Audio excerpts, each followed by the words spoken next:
everybody. Welcome to Wednesday Stash, where I share ways to help you keep your food for longer. Today, we're going to talk about apple butter. September is North Carolina's Apple Month, and we celebrate apples in September. So, we're going to talk about that today. But I have some interesting apple facts for you before we get started. Um, Things that you might find interesting. So, turn this down, it's kind of loud.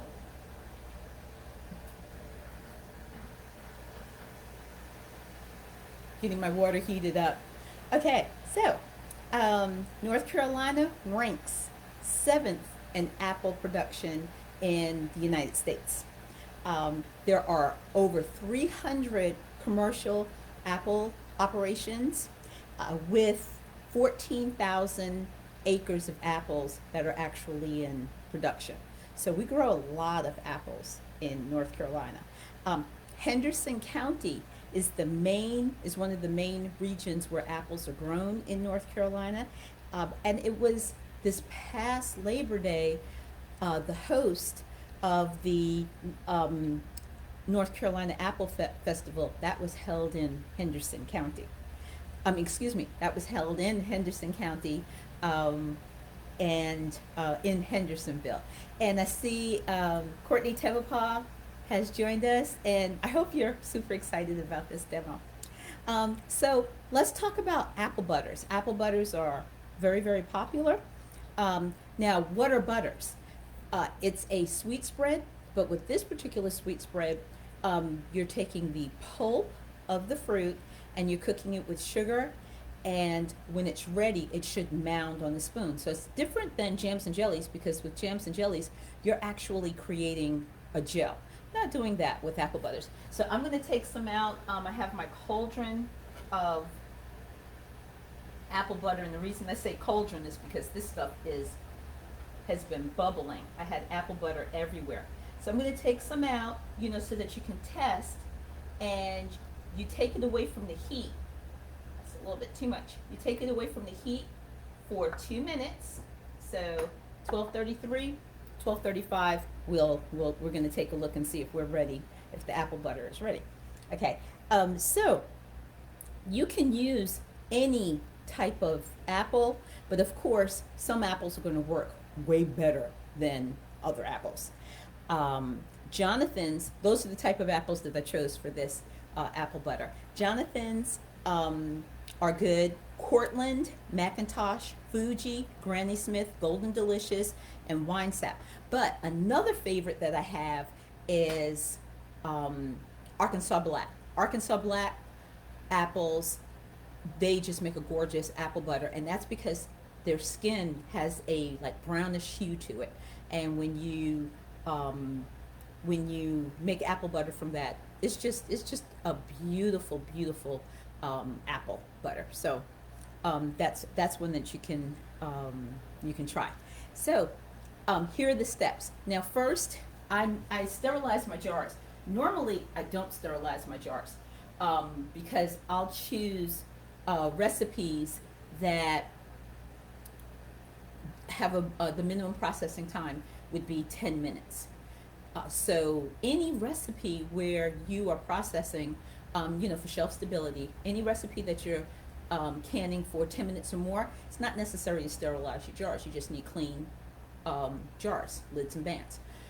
But for a recipe where you're going to process for less than 10 minutes, sterilize your jars first. So for this particular recipe, I wanted to, normally I would just say, oh, I'll just do it for 10 minutes. I don't have to sterilize. But for this recipe, I didn't want to do the longer processing time. I wanted to stick with the 5 minutes. So that's why I sterilized my jars. And you just do that in, your canning pot full of boiling water, and you're going to boil your jars for 10 minutes, and then they'll be sterilized. So I did that. I left the jars in there so that I'm ready to return them back into the pot once I get them all filled up with the apple butter. Okay? So like I said, I sterilized. Now, don't boil your lids. If you go by the directions, they don't have you boil lids anymore. If you read the packaging directions, it says to wash your lids, wash your lids in bands, warm soapy water, rinse them well, and hold them until you're ready to use them. So that's what I've done here. I'm not going to have them in there. And the reason, in boiling water, and the reason is because of this compound. If you take a look at this, um, um, brownish color compound, it's soft. It has some texture to it. And what happens is that during processing, this is going to soften, and my jars are in there. I can't show you. This is going to soften, but this goes, this rests on the flat part of the jar, and as it's processing, this heats up and softens, and it's allowing air to escape.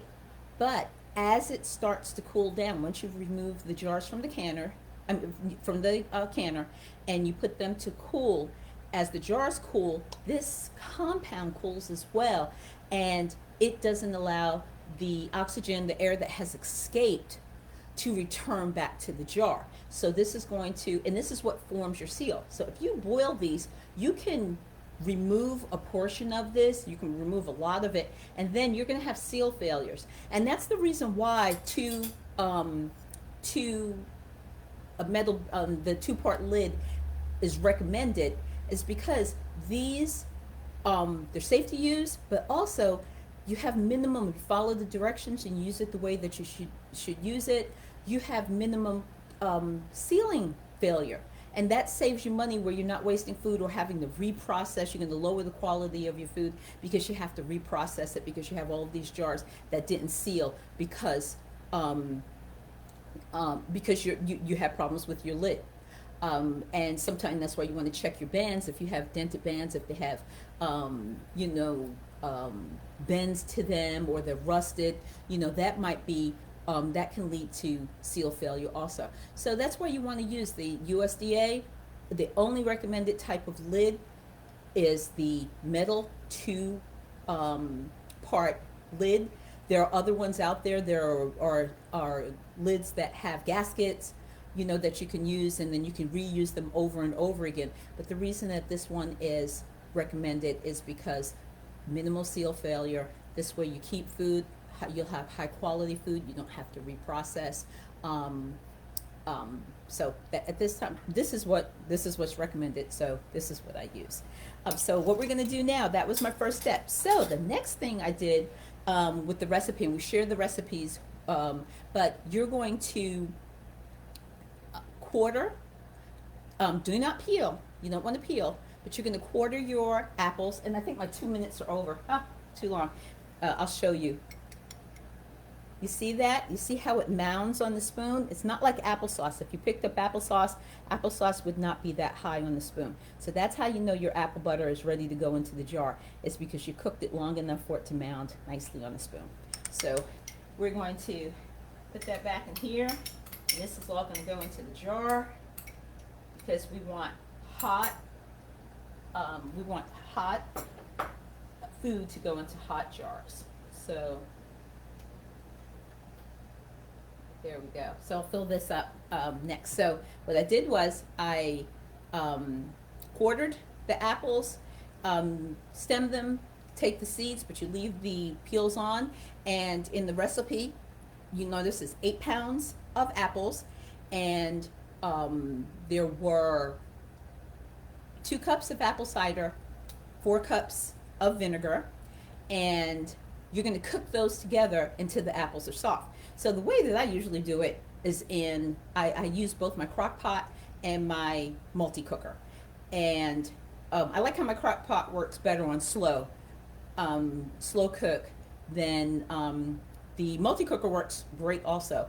But the crock pot, I feel like you can get more apples in there. But I divided it evenly so that I could have all 8 pounds of apples, 4 cups of vinegar, and 2 cups of apple cider, because that's how the recipe goes. So I did that first. I put half in the crock pot, I put half in the Instant Pot, cooked it on slow overnight, and then my apples were soft and they were ready to go.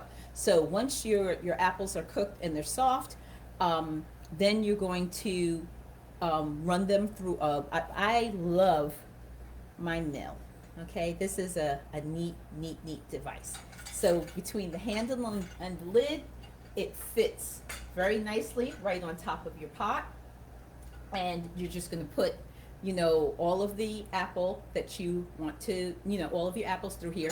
You're going to turn this little handle and it's going to mash it through, and you see the strainer. Okay, so it's just a nifty device, but you don't have to have one of these. You can use a colander, and you put the apples into the colander, and you can mash them through with a spoon, and that's going to catch all of the, the peel and the if there are any seeds left in there, anything in there, it's going to catch all of that, and it's going to strain the apple flesh, the apple pulp through the strainer. So that's another way that you can do it, but for me, the mill was worth the investment because you could do it. It takes a little bit longer to do it with the colander. Okay, so after you've done that and you have all of your apple pulp into the pot, with the vinegar and the that has been cooked with the vinegar and with the apple cider, then you're going to add your sugar, white sugar and brown sugar, so 2¼ cups of each. Make sure with that brown sugar you pack it into your measuring cup when you add it, because it's 2¼ cups of packed brown sugar. And then you're going to add your spices as well. So the recipe called for 2 tablespoons of cinnamon and a tablespoon of ground cloves. I did cardamom instead because I like cardamom. I like that flavor. It's just very holiday. That taste is just very nice to me. So instead of cloves, I use the cardamom spice instead. And then cooked. So for this apple butter to get to this stage, it took about an hour cooking. And the recipe tells you to stir frequently, and there's a couple of reasons. You want to, you don't want to burn anything on the bottom, but also you want to keep the heat. It's going to be a lot hotter at the bottom because this is very thick,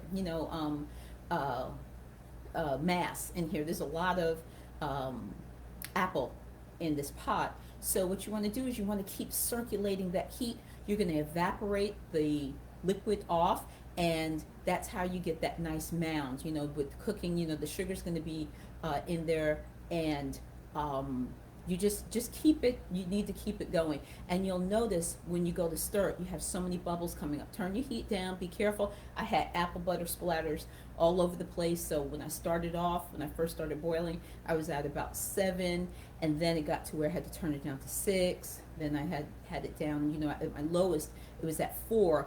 And this is on my stove. It might be different on yours, but it's because that was so I could keep it boiling, but not boiling so vigorously that I'm having splatters go all over the place, because this is really, boiling sugar, fruit with sugar in it is hot, so you don't want to get scalded.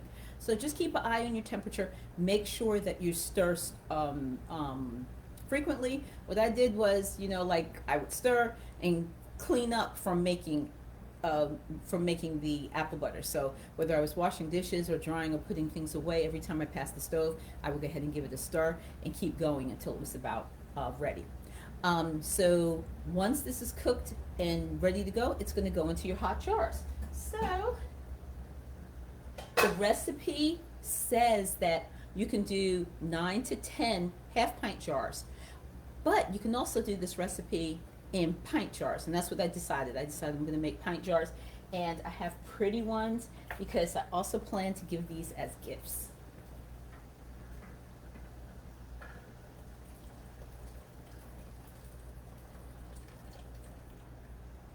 So there's my jar, and I'm going to tilt this down so you could see what I'm doing. And I realized I forgot my funnel. Give me a second. I have to grab my funnel.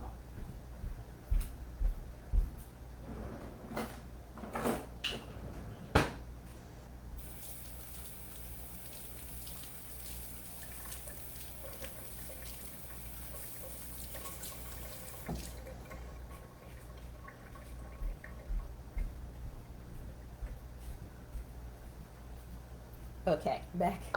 All right, so that jar is hot. You definitely want to use the jar lifter. And you're going to fill this jar to 1/4 inch. Yeah, you can see. 1/4 inch headspace, because it's not going to, apple butter doesn't swell a lot in the jar, so you don't have to give a lot of headspace. Um,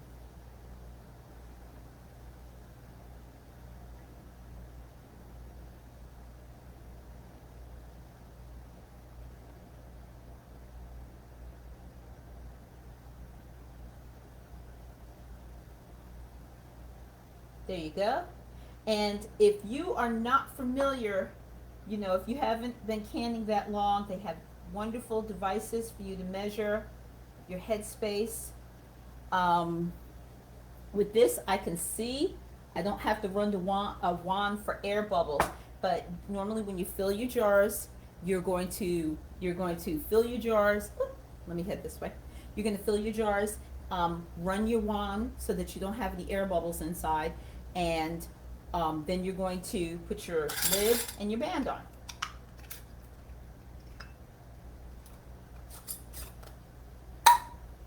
It's already sealed, but that's not a true seal. And you finger tighten, okay? You don't need to use your whole hand. You don't need to use a round to it, those little rubber gaskety things. You just want to finger seal. And then you put it back into the canner until you get the rest of your jars filled. And I might have to take some water out because I had enough water in here to cover my jars to sterilize, and there might be just too much water being poured back into the pot. So I might have to get rid of some. Now, let's see. Now, with processing, water bath canning, the reason that you can boiling water can these jars is because the pH is below 4.6, and 4.6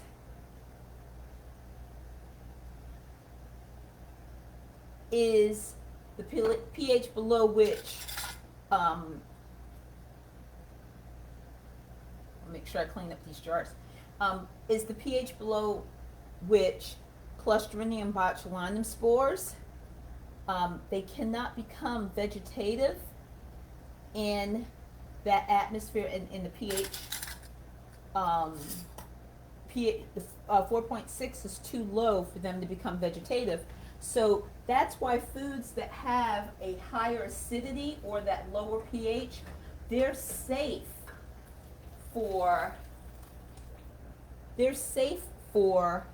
boiling water canning. Now, when you have meat, fish, poultry, vegetables, or combinations of those foods, then yeah, you're going to have to pressure can those foods, because you don't want the toxin that Clostridium botulinum forms to develop because it was able to go vegetative, grow in the food, because that toxin is what causes botulism. If it's eaten, if the food is eaten, it has that toxin, and that's where you have problems with botulism. So with this, you do not have that, but it has the low pH, it has the sugar that's in it, but you want to, and I need to, this is way too deep, I need to use my jar lifter. You need to process for other things. So you have spoilage microorganisms that can persist in higher acid or lower pH foods, and they can either cause the food to spoil, or in some foods that are still higher acidity, there can still be microbes that can grow and cause foodborne illness. So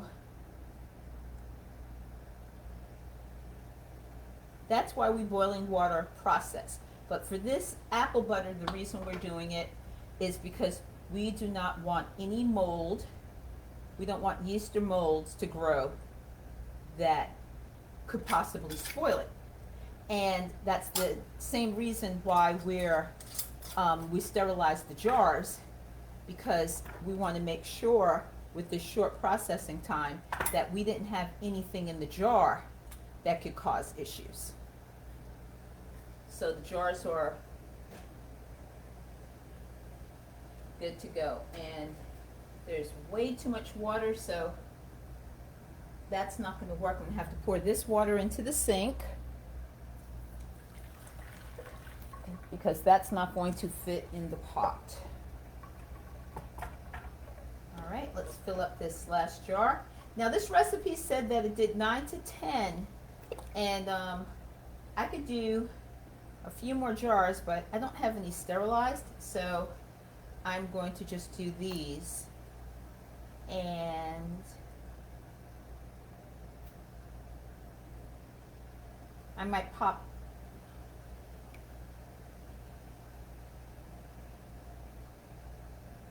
there we go. Oop. There we go.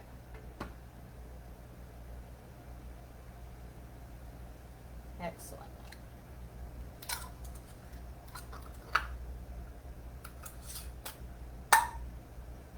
Again, another one sealed, but that was just a pop. It's not a seal, because you can see that's still moving. All right, so we're going to put these back in the pot.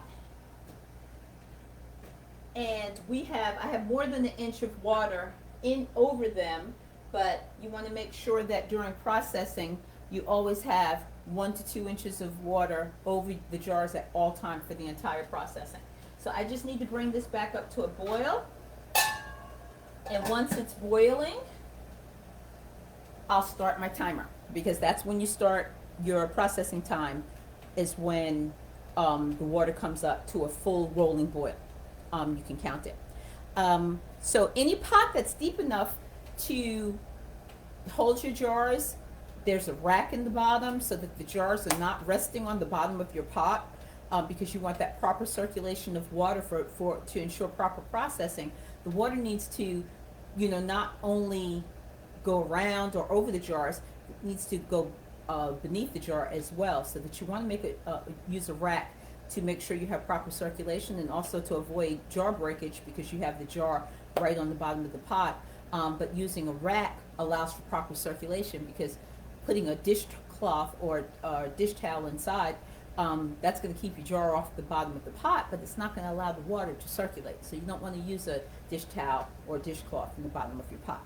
So any pot that allows you to put a rack in the bottom, and you can put the jars on top of the rack, and you have a lid. You always can with a lid. You don't just leave it open, pot of boiling water, and that will work for canning. Now, sweet spreads, I am boiling. I don't want to boil too hard because I'll have water all over the stove.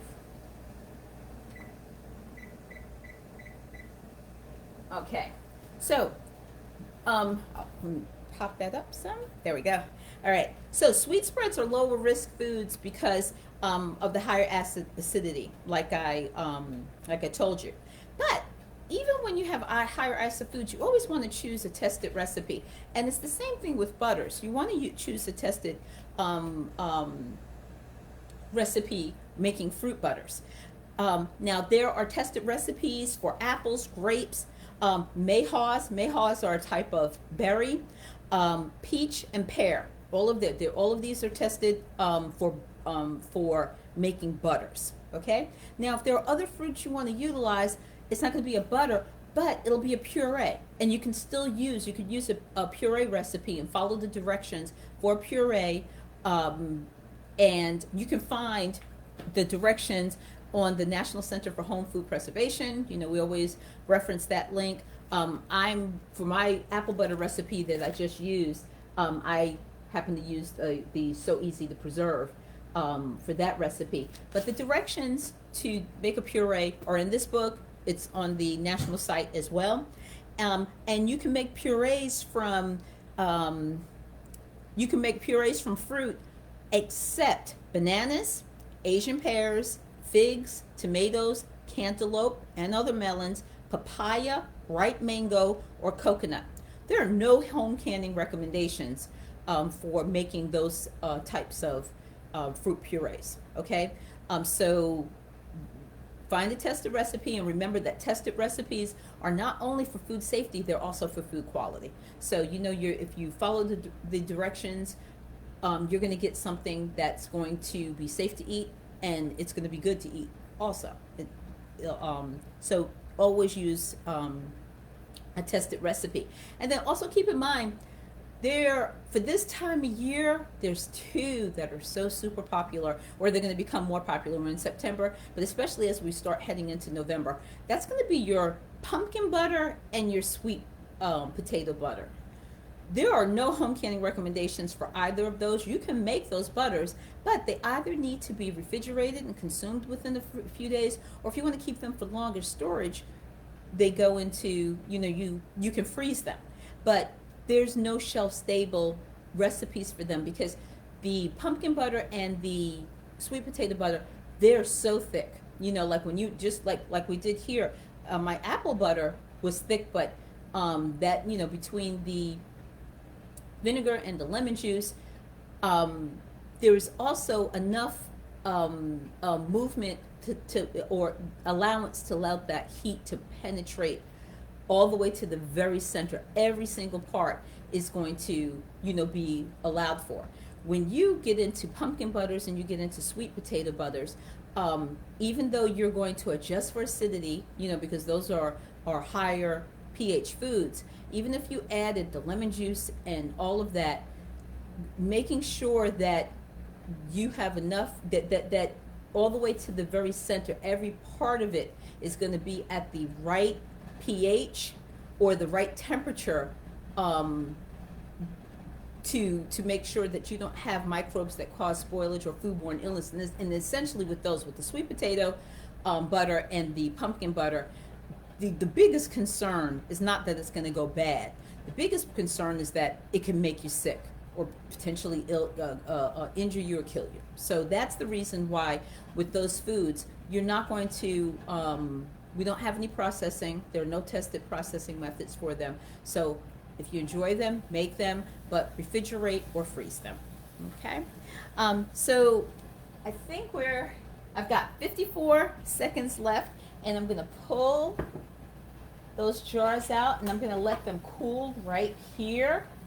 When you take your jars out, you don't ever want to put them on a surface that's cold. These hot jars, you want to put them on a cushioned surface. So I'm going to go grab another dish towel, because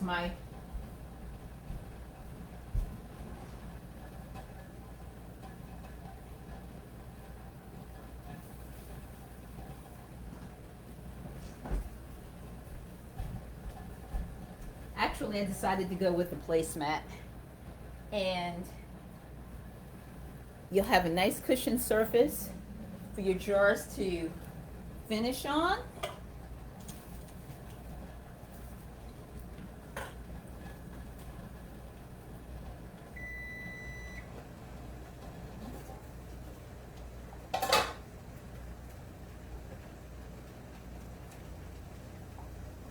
Now, when you take the jars out, do not retighten them. Leave them alone. You might notice that the bands have loosened. It's okay. These are still processing. You just put them on the cushioned surface. You leave them alone for 12 to 24 hours to allow them to seal.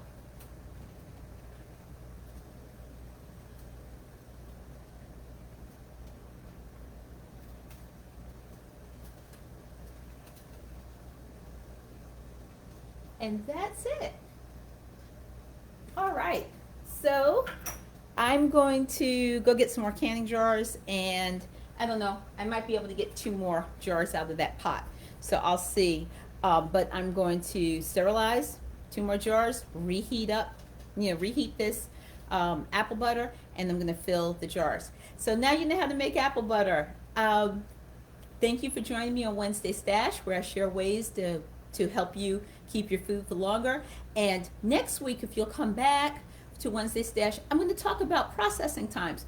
How are processing times for foods determined? What are the factors? How did they come up with the processing times that should be used, or even in the processing methods?